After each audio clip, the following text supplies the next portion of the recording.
Hi, our first lesson in Trig and Pre-Calc this year is going to be, well, actually our first chapter, going to be a little bit of review of things that you've learned previously in your algebra classes.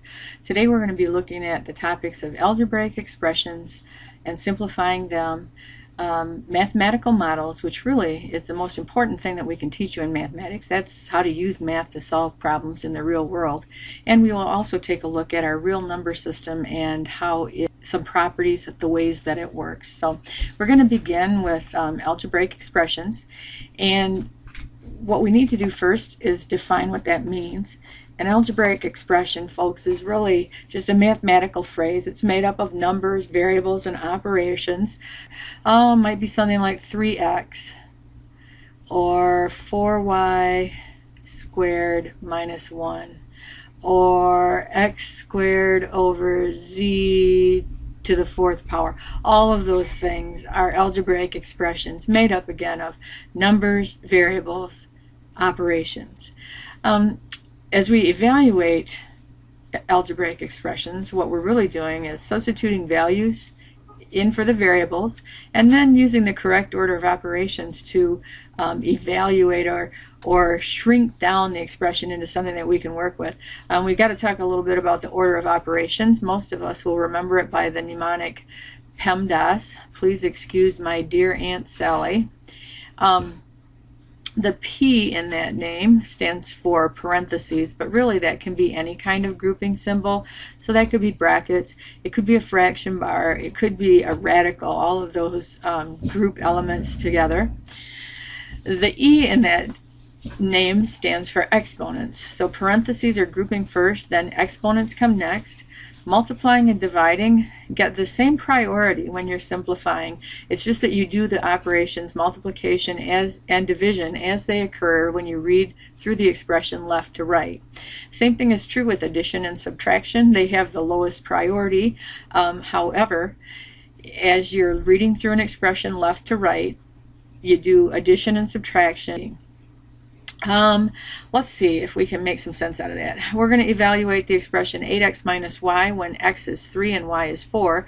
So that means we're going to substitute x of 3, y is 4. We're looking at a multiplication and a subtraction here, and multiplication takes precedence there. So we multiply 8 times 3 for 24. Then we'll subtract 4 from that to get a final value of 20 for this expression when x is 3 and y is 4. Our next one kicks it up a notch, which is as it should be. We're going to use 8 for x, so we're talking 8 squared minus 3 times, and then it's x minus y, so 8 minus 2. We do have some grouping symbol here, so we got to look inside the parentheses, and what's there needs to be done first. 8 minus 2 is 6. That's going to be multiplied by negative 3, and all of that's going to be subtracted from 8 squared, which is 8 times 8, or 64. 3 times 6, 18, because that multiplication comes before the subtraction. So 64 minus 18, and you can check this with a calculator, or you could probably do it in your head. Subtracting 20 from 64 would get you to 44, which is 2 too few, so we'd have to add 2. But anyway, I'm going to subtract. This is going to become 14. 14 minus 8 is 6. We've taken 1 away from here, so we're 5 minus 1, 4. Yep, 46. No matter how you look at it, a value for this expression when x is 8 and y is 2, 46. And I hope that seems quite familiar to you. It should. We've been doing math like that for quite a while. Our next topic is using mathematical models. And a definition for mathematical modeling is simply this. It's creating expressions or equations that model real-world situations, and we do that in order that we can answer questions about those situations or make predictions about what should happen based on math. In this situation, it's taking us 50 minutes to get to school. It says that we spend t minutes walking. That's going to be important. Out of the 50 minutes, t of them are the amount that we're walking. The rest of the time you're riding the bus. So It says your walking rate is 6/100ths of a mile per minute, and the bus travels at a rate of a 1/2 mile per minute. Those units are both the same, so that's good news for us. We are supposed to construct an algebraic expression for the total distance walking and traveling by bus, so the total distance that we go as we are either walking or riding on the bus on our way to school. Let's go back and see if we can recap a little bit. I do know one thing. The total distance that we travel, that has to be the same thing as the distance we get by walking, added to the distance that we get by riding. And I think that if you'll remember, distance equals rate times time. And I'm thinking to myself that we have a walking rate. It is 6/100ths of a mile per minute. So rate times time, 0.06 t. That would get us the distance that we get by walking. The distance riding, well, we have the rate for sure. That's 1/2 mile per minute. But how much time are we spending riding? Well, that we can figure out from here. It's a total of 50 minutes to get to school, and t of those minutes are gone because that's what you're walking. So if we think about what's left over, 50 minus t, that must be the distance that you go by riding. Okay? Time riding times the rate for riding. This is an expression that does exactly what it's supposed to do. However, it's not in simplified form, and it might be nice for us to simplify. It'd be easier to use the expression for sure. So I'm going to come down here so I don't run out of room. I see that 0.06 t. Can't do much with that, but we do have a little distribution here. Nothing to simplify inside the parenthesis, so the multiplication takes precedence over the addition. Let's see, 1/2 of 50 is 25, and then it's 1/2 of a minus t, so minus 0.5 t. Now we still have some like terms that can be collected here, so we need to know about the difference between 0.5 and 0.06. I know that that difference is going to end up being negative because this is the larger absolute value. So we're going to subtract, and then our answer will have a minus sign in front of it. 10 minus 6 is 4. 4 minus 0 is 4. We're adding or subtracting, sorry. So we bring that right on down, and we're looking at this. Here's our final expression. It's negative 0.44 t plus 25, and what that will get us is the total distance walking and traveling if we're walking t minutes out of our 50. Okay, good. So we set up an expression, we simplified that thing, and now we're going to talk about how to use that expression. We want to find the total distance that you've gone if we walked 20 minutes to the bus stop. So our t is going to be that 20 minutes, and I hope we're going to think about this. Negative 0.44 times 20 added to 25 should get us what we want. 0.44 times 20, you'll see that I multiply the way I was taught, which I offset that extra 0 and just bring it down. 2 times 4 is 8, 2 times 4 is 8. 2 decimal places in the problem, 2 in the answer. So let's see, this would be negative 8.8 plus 25, and boy, I wish I had a calculator here, but I don't. So 25 minus 8.8, 4 minus 8 is, I'm thinking 16.2. And what is that 16.2? Oh yes, it is a total distance that we've gone, and our distance was measured in miles. So 16.2 miles is how far we've gone if it took us 20 minutes to walk to the bus stop. Mathematical modeling, that's what it's all about. Setting up an equation and using it to answer a mathematical question. Our next topic today, and we do have several, folks. This one may seem a little bit newer to you, something that you've not seen before. We're going to talk a little bit about set theory. And first off, we're going to talk about the intersection of two sets. Basically, the intersection of two sets A and B, which is symbolized this way. Set A intersected with set B. Intersect looks like the upside down U. That's the symbol. It's a list of all elements that are shared by both sets. So it would include elements that are in A and in B. And I'm going to write that here, in A and in B. And the important word there is and. It has to be in both. The union of two sets, symbolically, that's this, A union B. See, it looks like a U this time, which is convenient. That is a listing of any element that's either in A or in B or in both.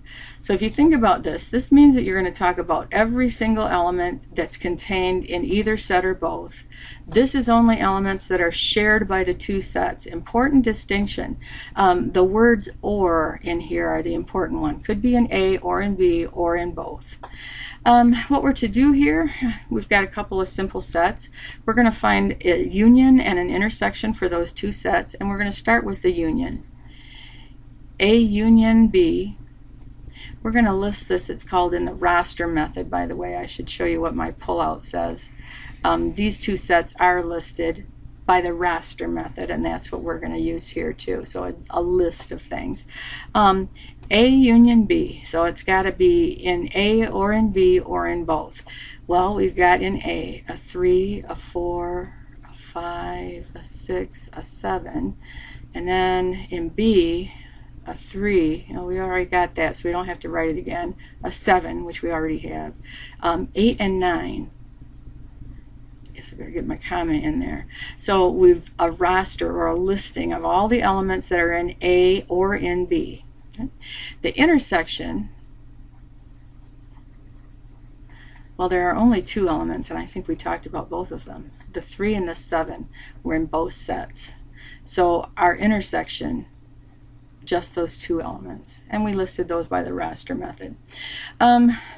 Now, a different way to show the same thing, and sometimes a more useful way, is to use the set builder notation. Oh, look at that. I made it a U instead of a union symbol. That's because that's the way I think. A union B. Set builder notation says, okay, just give me a rule so that I can tell what's in the set by following the rule.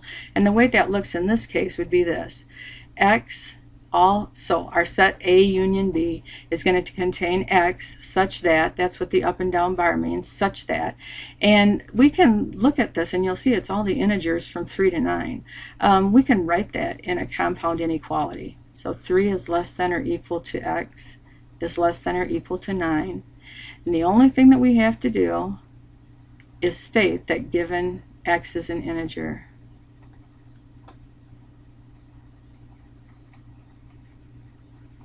sorry about the bad writing there. Set builder notation, this is the rule we use, and if we apply this rule, we'll get all the elements in that set. Now for the set A intersect B, set builder notation is not going to help us much because there is no rule except that we want X such that X is either 3 or 7. So really not a benefit to using that shortcut here. So just a little introduction to set theory. Let's go on, and we're going to use that later in the class. We didn't just throw this in for no reason. We're going to use it later today. All right, our next set of objectives is to get us used to or remembering the subsets of the real numbers. The real number system is the one that we all use and we have used ever since. We start with the natural numbers, and it's hard to talk about this, at least for me, without telling a little story. The natural numbers are what you learn when you watch Sesame Street. They're the counting numbers is another name for them. 1, 2, 3, and on and on and on. Infinite numbers. The whole numbers are very similar with one little addition. One very little addition, and that is the number 0. Now, we may not have learned about 0 on Sesame Street, but we learn it in our families very quickly, especially if you have older siblings, because they take all the toys and you get 0 toys if you're the youngest. So 0 came into our knowledge very early. 0, 1, 2, 3, etc. Those are called the whole numbers. The next step on this ladder is the integers, and we learned about integers probably in the 6th grade, 5th grade, 6th grade. They include the negative numbers, 0, and the positive numbers. As far as stories go, we learned about integers probably before school too, or at least the idea of negatives, because we all have been in a situation where we wanted something that cost more than the money we had. We had to borrow from someone, which means that we actually have negative money because we had less than 0 money left. Integers, notice no decimal remainders on these. They're the whole numbers, positive, negative, and 0. All 3 of those subsets fall under this umbrella. They are all parts of the rational number system. Rational numbers can be written as fractions in the form integer divide by integer. So that means that something like -1/2 is a rational number, integer over integer. Could this be a rational number? 0? Well, yeah, as long as we remember that any number can be written as a fraction over 1. So that kind of takes the mysteriousness out of this one. Is this a rational number? For sure. 3 goes into 9 3 times. It's the same as the rational number 3. Rational numbers can be written as fractions, integer divide by integer. Now, the irrationals, we use a little bit of what we know about grammar. Ir means not. That's a prefix that means not. So these numbers, irrationals, can't be written as fractions. Right? If these can, these can't. And that means that we're talking about numbers like pi or the square root of 3, both of which are never-ending, non-repeating decimal numbers. They go on forever and ever and ever and ever without ever having any repetitive pattern in their decimal portions. So they are infinite. They are non-repeating. Okay? And that, folks, brings us to the umbrella, the real number set. I say umbrella because it covers both rational numbers and irrational numbers. And the real number set, is what we've learned to use in our math classes. We got a little spot for you to draw a Venn diagram here, and I'm sure that you've seen pictures like this in books before. I will tell you I'm not the world's greatest artist, so mine will not be perfect, but the field that we're in, the real number field, so that's kind of that weird R, it really consists of 2 parts, and there's no overlap between them. Irrational numbers on this side, perhaps. And on this side, rational numbers. But within that umbrella of rational, remember we have several other things. We have the set of integers,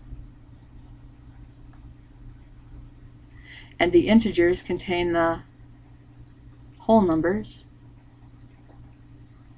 and the whole numbers contain the natural numbers or the counting numbers.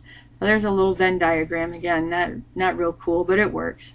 We're to give an example of a number that's an integer, a whole number, and a natural number. And if you think about that, folks, you'll see very quickly you really need to pick from the naturals. They are the most limited in this whole thing, and that is we could pick numbers that are whole numbers that are not natural, and that's not what we want. It has to fit that natural number category. So something like 5 or 25 or 16 million, that would be a natural number as well. Right? Anything as long as it's not 0, negative. All right, so there's a little overview of the real numbers. Our next topic, we're going to talk a little bit about the inequality signs, about absolute value, which to me is one of the oddest things in the world of algebra, and distance on a number line. We're going to start by using 2 points. We're going to call them A and B, and point A is going to be at coordinate -3. There's 0, 3 back. So there's point A. B is at 11, so out here. And first thing we're going to ask you to do is some comparisons. -5 and 2 are the 2 numbers we're comparing.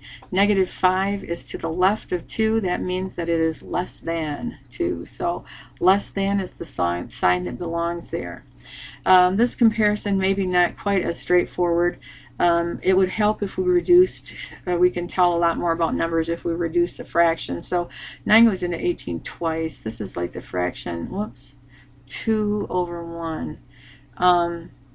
Negative divided by negative, I know that's a positive. And you know 1 1/2 also goes into 3 2 times. So this one is also the same as 2. Those are identical numbers. They look different, but they have the same numerical value. Our next topic here, absolute value. And this instruction is a little bit different. Rewrite each statement without absolute value bars. So I'll just remind you, absolute value means whatever comes out on the inside, whatever number you equate to here or get on the inside of absolute value, when you write it outside, it has to be positive. And as you think about that, the absolute value of 3 minus 1, just think about the numbers for a minute. 3 minus 1 is 2. So this would really be saying give us the absolute value of 2. And whatever comes out of there has to be positive, so 2 is what we need. Could we write this without absolute value?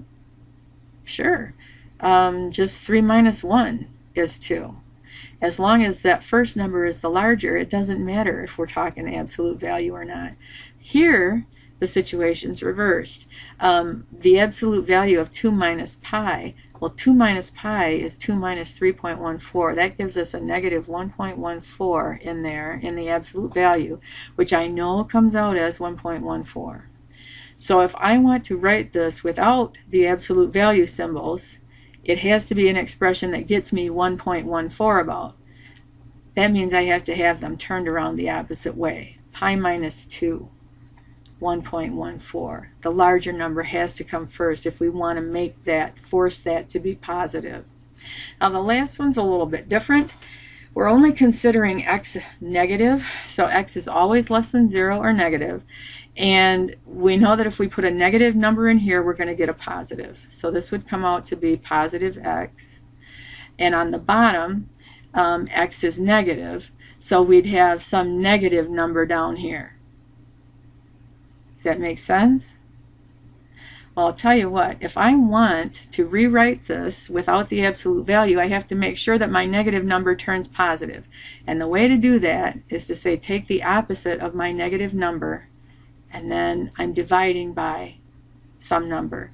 And no matter what number you pick here, if we divide x by x, we get 1. This says negative in front of it, so the opposite of 1. This equates to negative 1, as does this. Kind of different there. The last of the concepts we're going to talk about here is computing distance on a number line. And really, it's the absolute value. I'm going to use the bars. The absolute value of the difference in the two coordinates. And if you think about that, that makes pretty good sense. If we're going to find the distance between A and B, which is what this symbol refers to, remember from geometry that means the length of segment AB or the distance between A and B, it will be equal to the absolute value of the difference in their coordinates. Well, A has coordinate -3, difference means subtract, so minus, and B was at 11. That means we're talking about the absolute value of -14, which is 14. Many of you, and myself included, would not do this computation. Instead, we'd look at the number line and we'd think, well, yeah, takes 3 steps to get to 0, takes 11 to get out there. That's a total of 14 steps. So the length of AB is 14 there. Our next topic, and again, I realize we've a mishmash of things in here, a lot of things, but all of them directed at being able to simplify algebraic expressions. We want to talk a little bit about the properties of real numbers. We'll remind you of the names of some of these properties, and you use the properties all the time, but maybe don't often think about the names. Commutative is about the order in which things happen. If we're talking about the commutative property for addition, what that says is, if I add A to B, I get exactly the same thing as if I add B to A. Commutative property is about the order in which things are added or multiplied. So the product AB is exactly the same thing as the product BA. Okay? The commutative property, that is. The associative property is about grouping. And it says if I'm adding together 3 numbers, it doesn't matter if I add the first 2 together and then the third, or if I add the second and third together and add it to the first. The grouping here isn't important. I'll get the same result. Same thing with multiplying. if I multiply AB and then times that by C, I'll get the same thing as if I multiply A times the product of B and C. Okay? Associative property is about grouping. The distributive property really doesn't fit into either one of these categories because it combines both. The distributive property is the one that says if I'm multiplying A times the quantity B plus C, I multiply B times A and I multiply C times A. Okay. One thing that's interesting about this, the distributive property is the basis for factoring, because if you're factoring an expression that looks like this, you're thinking about what can I take out of each of these terms so that I can put it out in front and look like that, factoring, and we're going to talk about that later this week. The identity element for addition is the number 0, and that is because if I add 0 to any number, I get back my starting number. That's what the identity means. You get back to the starting place. In multiplication, the identity number is 1, because if I multiply any number by 1, I get back to where I started. Okay? Identity means get me back to where I started. The inverse property, the additive inverse, this is a little bit different situation. What you're thinking about here is, what do I add to A? Because we're under addition. What do I add to A that will get me to the identity element? So what do I have to add to A to get to 0? Well, it's the opposite of A. So if I add a number with its opposite, I get 0. That's the additive inverse, is the opposite of a number. In multiplication, you'd be thinking about this. What do I multiply A by to get 1? And that might take a little bit more thought. But I'm going to do this. I'm going to write that as A over 1. And think about, if I want this fraction to equate to 1, then I have to get that A to cancel out of there. If I multiply by 1 over A, that would do it, correct? The multiplicative inverse, better known as the reciprocal, 1 over the number that you're interested in. Additive inverse is the opposite of a number, the negative of it. The multiplicative inverse is the reciprocal. Okay. Now we've got just 4 little statements down here. We're supposed to say which properties are which. 3 plus negative 6 equals negative 6 plus 3. Yeah, that's about order. That's got to be commutative. And that was with addition. Here we're 0.8 times 2 times 5, and here we're 0.8 times 2 times 5. That's about grouping. Here the 2 and 5 are together. Here the point, it doesn't matter which way. This is the associative property, and that's for multiplication. This one, quantity x plus 4 plus the opposite of the quantity x plus 4 equals 0. Well, I know what that reminds me of. That's that thing right there. We're talking about the additive inverse here.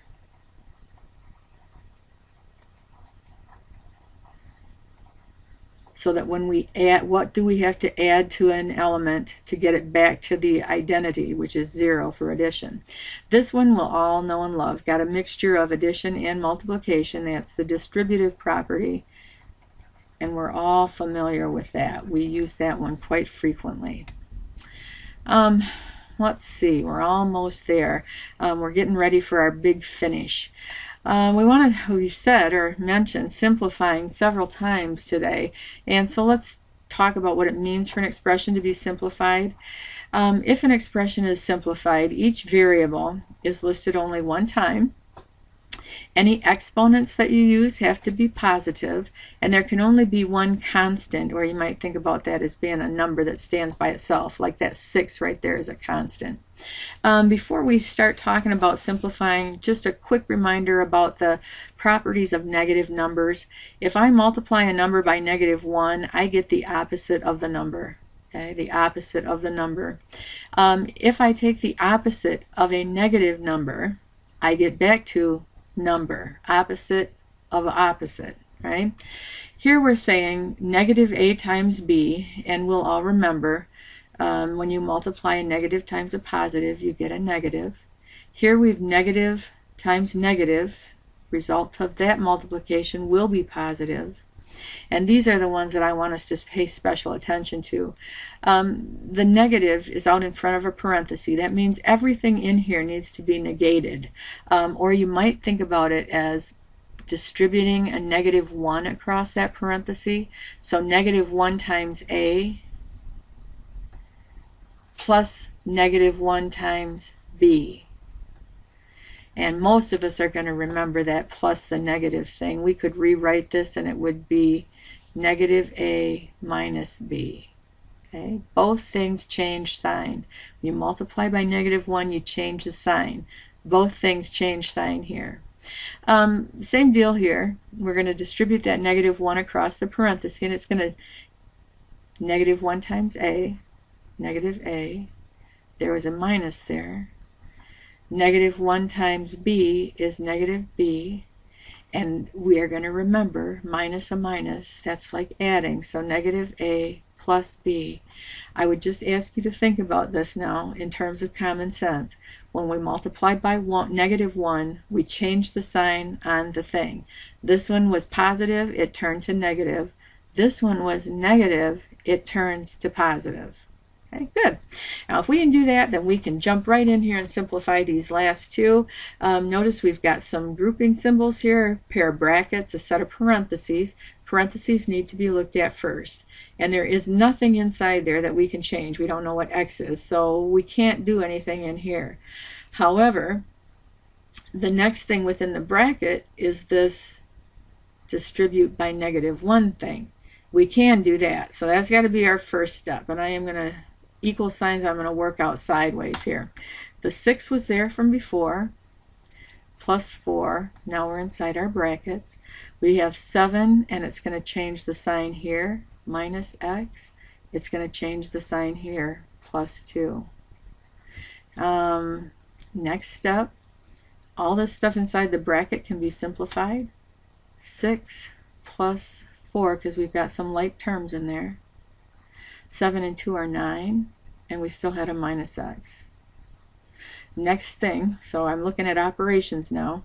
Can't do anything inside the grouping symbols, but here's a multiply and here's an add. Multiply has to come first, so we're going to distribute that across. 6 plus 36 minus 4x.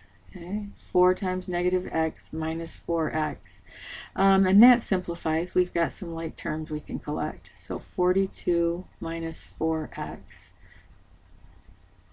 Folks, our assignment in class tomorrow is going to look a lot like this. We'll be simplifying expressions. Let's look at this one that's a little more elements to it. It has a huge grouping symbol in the fraction bar. Everything on top has to be divided by everything on the bottom. So let's work on the top and the bottom, and we'll simplify as we go. 5 minus 6, that's -1. Going to be squared eventually. Minus 2, and see the absolute value are also a grouping, but we got to remember it is absolute value. 3 minus 7 is -4. On the bottom, we have 89 minus 3 times 5 squared. Well, the exponent takes precedence over the multiply. Or another way to think about this, the exponent is, it only goes with the number it's right connected to. So we got to square 5 and multiply by 3. Squaring 5, that's 25. All right, I'm going to move up here. -1 squared is 1. Minus 2, and the absolute value of -4 is 4. On the bottom, we have 89 minus 25 times 3, 75. And we're getting there. Now we're looking at 1 minus 8 on top over 14 on the bottom. 89 minus 75, 14. And here comes, I think, our final answer, or close to it. 1 minus 8 is -7. 14 on the bottom, and that whole thing reduces. So all of that we started out with, -1/2. Again, we're going to see in class tomorrow an assignment that deals with this objective, simplifying algebraic expressions. I want you to be sure to remember to try the U-Try that's on the website for this lesson. I will be looking at your results for that before you get here in the morning, so I need to have you look at that tonight if you would. Thanks, and I hope everything goes well for you tonight.